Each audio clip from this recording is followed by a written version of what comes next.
प्रयागराज में पिछले साल महाकुंभ में एक मुलायम सिंह यादव जी की स्मृति में एक मुलायम सिंह यादव स्मृति शिविर लगा था। इस बार शुरू में माघ मेला अथॉरिटी ने परमिशन नहीं दी, फिर खबर आई कि परमिशन मिल गई। उसके बाद एक वो नोटिस चिपका दी गई कि आप लोग संतों ने और साधु संतों ने कंप्लेन की है कि आप लोग जो है कुछ ऐसा काम कर रहे हो जिससे कि साधु संत नाराज हैं, उसका 24 घंटे में जवाब देना है। तो उसपे आपके जो चिंतन शिविर के संयोजक है संदीप यादव जी ने कहा कि साधु संतों ने कोई शिकायत नहीं की है और प्रशासन की जो जो हमसे चिट्ठी मांगी, जवाब मांगा था, उसका जवाब ये है कि हम लोग यहाँ पे मुलायम सिंह यादव की स्मृति में चिंतन शिविर लगाएंगे, लोगों को दूध पिलाएंगे और भोजन कराएंगे साधु संतों को, और कोई इसमें कोई धर्म विरुद्ध काम नहीं हो रहा होगा।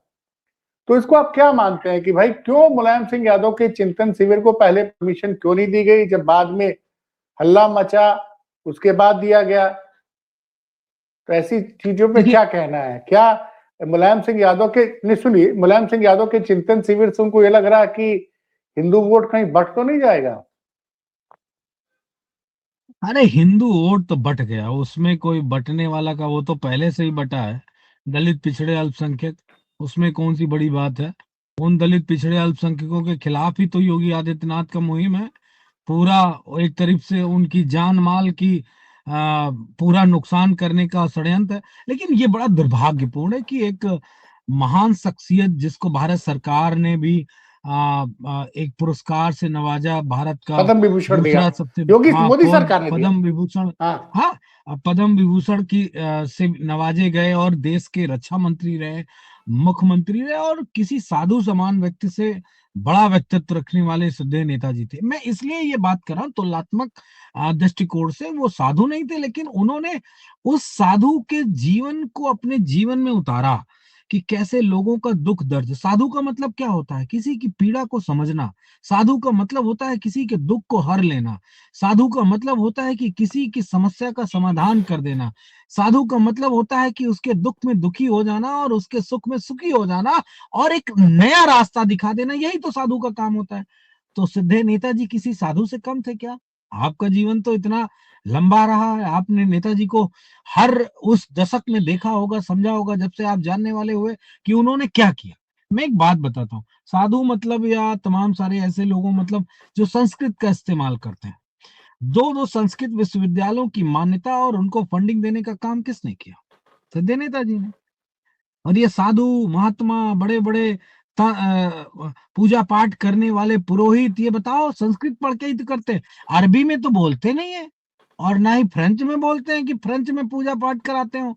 तो जिस महान शख्सियत ने दो दो संस्कृत विश्वविद्यालयों की स्थापना करवाई, जहां उन्होंने उन पे फंडिंग दी, उनका सब कुछ बनाया, उस व्यक्ति का अगर किसी माघ मेले में मूर्ति स्थापित हो जाए तो फिर संघियों के पेट में दर्द क्यों? चिंतन शिविर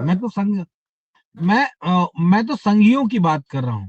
अगर चिंतन शिविर जहां पे भंडारा चल रहा है, जहां आम आदमी को खाने पीने की, दरअसल में क्या है ना, मैं आपको एक पुरानी घटना पे ले चलता हूँ कि जब कोरोना हुआ तो योगी सरकार और आरएसएस ने और बीजेपी ने ऐसा कोई काम नहीं किया जिसकी हम आप प्रशंसा कर सकें। कोरोना के दौरान ना लोगों को गाड़ियां दी, ना लोगों को ट्रेनें दी, ना लोगों को खाना दिया, ना लोगों को रहने की व्यवस्था दी। जो कुछ दिया सरकारी व्यवस्था के तहत दिया, और सरकारी व्यवस्था मतलब जनता का पैसा, वो किसी के पिताजी का पैसा नहीं होता है। लेकिन समाजवादी पार्टी विपक्ष में रह के छोटे से छोटे कार्यकर्ता, बड़े से बड़े विधायक, सांसद, नेता ने हमारी पार्टी के अपने व्यक्तिगत पैसे से कोरोना में जनता की मदद की, लोगों को इलाज दिलाया। राष्ट्राध्यक्ष जी ने सैकड़ों लोगों की जानें पूरे प्रदेश में, देश में बचाई, लोगों को एडमिट कराया, लोगों को खाने की व्यवस्था कराई, लोगों को हर तरीके से मदद की। लेकिन आपने देखा होगा कि भाजपाइयों ने गला फाड़ फाड़ के, चिल्ला चिल्ला के ये बात कही कि भैया समाजवादियों ने कुछ नहीं किया और हमने सब कुछ किया। तो मैं कहता हूं समाजवादी पार्टी तो अपने ऑडिटर जो आएंगे उनके हिसाब से बता देंगे, दिखा देंगे कि कितना पैसा पार्टी ने कोरोना में लोगों की मदद के लिए खर्च किया।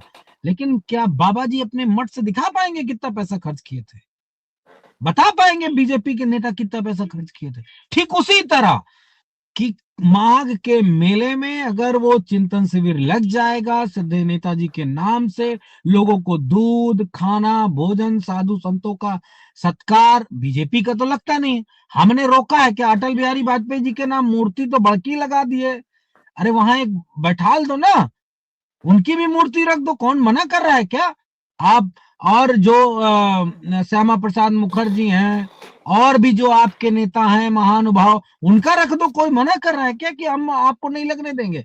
लेकिन लेकिन बीजेपी के लोग घटिया मानसिकता के साथ, सदैव नेताजी के साथ, उस शख्सियत के साथ कि अगर वहां पे वो चिंतन शिविर में उनके नाम से कोई चीज एक ट्रस्ट के माध्यम से चला रहे थे, उस संस्थान के माध्यम से लोगों की मदद कर रहे थे, तो इलाहाबाद प्रशासन ने योगी आदित्यनाथ के आदेश पर, आरएसएस के आदेश पर वहां पे ये काम करने से रोका गया। मैं इस पे कोई प्रशासनिक कार्रवाई की मांग नहीं करता, ये मैं थोड़ा सा दूसरे मिजाज का व्यक्ति हूं, इसलिए पाठक जी कर रहा हूं। मैं इस पे आपके चैनल के माध्यम से हाथ जोड़ के परम पिता परमेश्वर भगवान विष्णु से ये प्रार्थना करता हूं कि आप तो विश्व के रचयिता हैं, आप ही सर्वशक्तिमान हैं, आप में ही सब कुछ निहित है, तो आप भगवान कृष्ण के रूप हैं, भगवान राम का रूप है।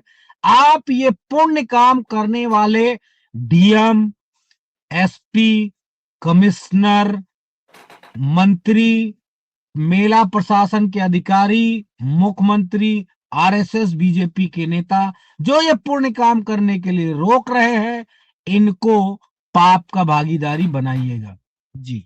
नहीं, अब तो परमिशन लग गई है, तो परमिशन मिल गई है। चिंतन शिविर पे जो नोटिस चिपकी थी उसका संदीप यादव जी ने जवाब भी दे दिया। अच्छा, दूसरी बात मनोज जी, भैया आपको क्या लग रहा है कि ये कोडीन सिरफ वाले मामले में क्या होगा? बनारस में एक हवाला का रैकेट भी पकड़ा गया, इसके असली आरोपी पकड़े जाएंगे कि ये भारतीय जनता पार्टी ने खेल दिया? आप लोग हल्ला मचाते रहिए। मैं ना ना ना ना ना, देखिए हल्ला वल्ला कोई नहीं है, हम लोग जेन्युइन मांग कर रहे हैं। हल्ला हल्ला वाला अगर अब समाजवादी पार्टी रूप अख्तियार कर लेगी तो फिर तो बीजेपी सत्ता नहीं चला पाएगी और ना सरकार चला पाएगी। देखिए समाजवादी पार्टी और हमारा नेतृत्व ये चाह रहा है कि आप जो एक मतलब वैधानिक रूप से कार्रवाई की जा सकती वो कार्रवाई आप करिए। अपराधी जो है वो जाए, कोर्ट में जाए, सुप्रीम कोर्ट में जाए, राष्ट्रपति के यहाँ जाए, फांसी की सजा हो जाए तो राष्ट्रपति के यहाँ माफीनामा ले, सजा माफी की बात करे, वो उसका उसके पार्ट है। लेकिन योगी आदित्यनाथ जी की सरकार को कठोरतम कार्रवाई उस पर करनी चाहिए। योगी आदित्यनाथ ने अपने कंठ से समाजवादी पार्टी से जुड़े लोगों को आरोपित करते हुए विधानसभा में यादव लोगों के नाम पड़े थे कि फला यादव इस संगठन का, फला यादव उस संगठन का। रियलिटी है कि उस संगठन का वहां कोई व्यक्ति उस नाम का नहीं पाया गया। पार्टी ने पूरी जांच करवाई, लेकिन योगी आदित्यनाथ के अंदर ये इतना एक मतलब मेरे ख्याल से किसी मुख्यमंत्री के अंदर ऐसी भावना कदापि मैंने ना देखी, ना सुनी, ना महसूस की, जो एक जाति के लोगों का नाम ले लेकर सदन में भी बोलता हो, सदन में भी बोलता हो। और अभी मैं बोल दूं उनकी जाति का नाम लेके तो उनके गुर्गे जाएंगे हजरतगंज थाने में एफआईआर दर्ज कराएंगे। मनोज जी ने योगी आदित्यनाथ जी की जाति का नाम लेके अपमानित कर दिया, और योगी आदित्यनाथ जी को पता नहीं ब्रह्मांड की किस शक्ति ने सदन में सिर्फ यादव कम्युनिटी के लोगों का नाम ले लेकर उनको बदनाम करने का अधिकार दे रखा है। कौन दे रखा है? भगवान विष्णु ने दिया है, भगवान शिव ने दिया है, भगवान ब्रह्मा ने दिया है, या बाबा गोरखनाथ जी ने दिया? किसने दिया? ये योगी आदित्यनाथ जी को, इस देश की महान जनता को बताना पड़ेगा। यादव कम्युनिटी को बदनाम करके आप नहीं राजनीति कर पाओगे। ब्राह्मण कम्युनिटी के लोगों को नोटिस देके और पंकज चौधरी से उनको बेइज्जत करवा के, अपने प्रदेश अध्यक्ष से डांट पिलवा के उनकी राजनीति को नहीं रोक पाओगे आप। ये बात याद रखिएगा। जो जिसका अधिकार है उस अधिकार के तहत वो अपनी बात कह सकता है, कर सकता है। अनुशासन सिर्फ बीजेपी के अपने अंदर का है, सरकार को लेकर और विपक्ष की मांगों को लेकर अनुशासन, कार्रवाई और अनुशासनात्मक सजा, ये सब क्या मतलब कहीं चली जाती है क्या? कौन से नीले ड्रम में बंद हो गई, मुझे तो समझ ही नहीं आया। मोटा माटी हम ये बात कह सकते हैं पाठक जी कि योगी आदित्यनाथ ने, बीजेपी ने, आरएसएस ने अपने सजातीय माफियाओं को जो तमाम सारे नौनिहाल जो इस देश का नाम रोशन कर सकते थे, जो गुदड़ी के लाल थे, जो गरीब बच्चे थे, उनकी जान जो चली गई, चाहे वो एमपी का मामला हो, चाहे वो राजस्थान का मामला हो, और उन इन दोषियों को सजा ना देकर सिर्फ और सिर्फ उनके ऊपर एक लीपा पोती भर का एक मुकदमा करवा के जनता का ध्यान भटका दिया गया। ये दुर्भाग्यपूर्ण है। कोडीन भैया को बचाने के लिए उत्तर प्रदेश के भगवाधारी मुख्यमंत्री आदरणीय योगी आदित्यनाथ जी पूर्ण प्रयास कर रहे हैं। अब पता नहीं दिल्ली वाले काहे के लिए शांत बैठे हैं, ये तो सोचना पड़ेगा। उनको भी त्वरित गति से कार्रवाई करनी चाहिए, क्योंकि अगर ऐसे ही, माफ करना, ऐसे ही अगर ये एक सजातीय तंत्र बनता चला जाएगा तो इतना याद रखें कि गुजरात के जो बड़े लीडर्स हैं वो अपने दिन ज्यादा दिन न समझे राजनीति में, क्योंकि योगी जी फैलते बहुत तेजी से हैं और उनका भगवा कलर चमकता भी बहुत दूर से और दिखता भी बहुत है। तो फिर तो अमित शाह जी की राजनीति खत्म है, मान के चलिए। मैं ये मान के चल रहा हूं कि अमित शाह जी जरूर इस पे कोई कठोर कार्रवाई अपनी ईडी, सीबीआई और इस तरह की तमाम एजेंसियों से कराएंगे जो एफआईआर का बाप होगी। माफ करिएगा, मैंने थोड़ा सा ऐसा शब्द का प्रयोग किया, लेकिन नहीं, आपने ईडी जनता का को नाम ले समझाने लिया, के लिए। लेकिन 2 दिन पहले, मनोज भाई मैं रोक रहा हूं, आपने ईडी का नाम लिया, 2 दिन पहले खबर चली है कि ईडी ने, अभी पूरी तरह से वेरीफाई नहीं हुआ लेकिन खबर चली थी, ईडी ने पाया है कि समाजवादी पार्टी के पूर्व विधायक जौनपुर के जो हैं, उनकी फर्म का कोडीन कफ सिरप से जुड़े लोगों से काफी आर्थिक लेन देन हुआ है।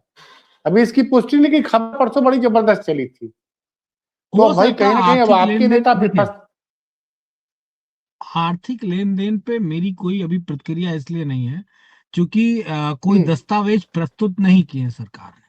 जब सरकार दस्तावेज प्रस्तुत करेगी तो उस बात पे चर्चा हो सकती है। आर्थिक लेन देन वैसे तो माननीय विधायक, पूर्व मंत्री जी ने इस बात की पुष्टि की है कि शायद उन्होंने गलत ये बात कही है, और उन्होंने वकील के माध्यम से एक पेपर है, मेरे ख्याल से कोई अखबार है जिसने खबर छापी थी, उसको उसको नोटिस भेजा है और उन्होंने शायद माफी भी मांगी है, कुछ ऐसा है।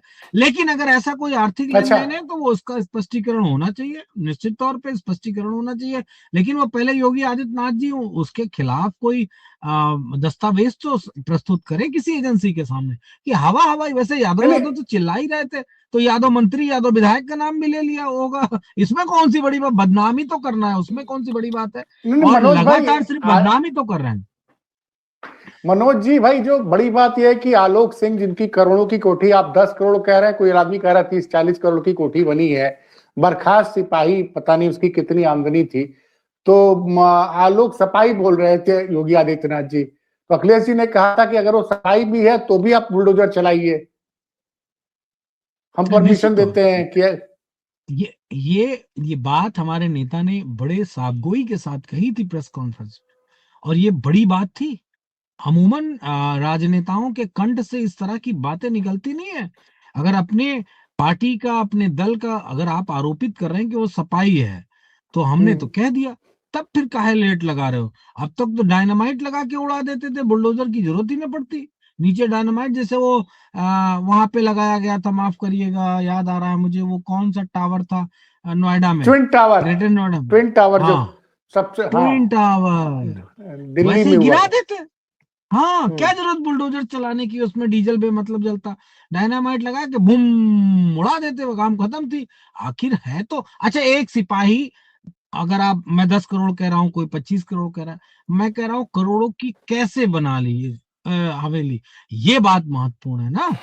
और उसके गृह प्रवेश की फोटो, कौन कौन उनके भाई आए थे, कौन रिश्तेदार आए थे, कौन कौन लोग परिवार के आए थे, सब हमारे आदरणीय अध्यक्ष जी ने उसको प्रस्तुत किया है। लेकिन योगी आदित्यनाथ जी पता नहीं किस धुन में रहते हैं कि वो आंख वाँख बंद कर लेते हैं।